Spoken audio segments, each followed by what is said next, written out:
Hi! ஒரு குட்டி vlog பார்க்கலாமா? ரீசென்ட்டா என்னால வாய்ஸ் ரெக்கார்ட் குடுக்க முடியல. அதனால சாங் போட்டு தான் நான் வீடியோ அப்லோட் பண்ணேன். பட் அந்த வீடியோவும் பார்த்து நெறைய வியூஸ்லாம் போயிருந்துச்சு. செம்ம ஹேப்பியா இருந்தேன். இப்போ ரீசென்ட்டா போட்ட வீடியோஸ்ல எனக்கு நெறைய சப்ஸ்கிரைபர் வந்திருக்கீங்க. Welcome to my channel. 2Kலேருந்து 3K எப்போ வருவேன்னு காத்துட்ருக்கீங்க. மக்கள சம்பாரிக்கிறத விட அவங்களுடைய மனச நான் சம்பாரிக்கிறது தாங்க பெரிய விஷயமா இருக்கு. கண்டிப்பா என்னைக்காவது ஒரு நாள் என்னுடைய ஹார்ட் ஒர்க்குக்கு பலன் கிடைக்கும்னு நான் நம்புறேன். இன்னைக்கு மார்னிங் பிரேக்ஃபாஸ்ட் பார்த்தீங்கன்னா, தோசையும் தூளையும் வச்சுட்டு சிம்பிளா முடிச்சுட்டேன். சமைக்கிறத விட அடுப்ப கிளீன் பண்ணிட்டு இருக்கிற பாத்திரத்த கழுவுறதே பெரிய டாஸ்க்கா இருக்கு. உண்மையா இல்லையான்னு மறக்காம சொல்லுங்க. இது என்னடா பொட்டலம் பண்ணிட்டு இருக்கேன்னு பார்க்குறீங்களா? அந்த புதினா மல்லி வாங்குனா மட்டும் மல்லித்தழை மட்டும் சீக்கிரமா வீணா போய் அழுகி போயிடுதுங்க.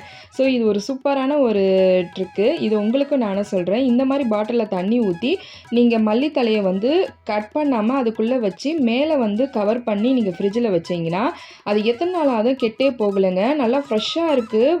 ரொம்ப அழுகியும் போகல, நல்லா இருக்கு. ஸோ மறக்காம நீங்களுமே இந்த மாரி ட்ரை பண்ணி பாருங்க. என்னதான் நீங்க நான்வெஜ் சமைக்கிறதா இருந்தாலுமே, கூடவே வெஜிடபிள்ஸ் ஏதாவது ஒரு காய்கறி செஞ்சு வச்சுக்கிறது நல்லது. இன்னைக்கான சமையல் பார்த்தீங்கன்னா, கொஞ்சமா எறா இருந்தது. அத போட்டு ஆனம் செஞ்சுட்டு, அதுக்கப்புறம் தொக்கு கொஞ்சமா எறா தொக்கு வச்சிருந்தேன். கூடவே வெண்டைக்காய் பொரியலும் பண்ணியிருந்தேன். இந்த விளாக் பிடிச்சிருந்தா மறக்காம கமெண்ட் பண்ணுங்க. அது வரைக்கும் பாய்.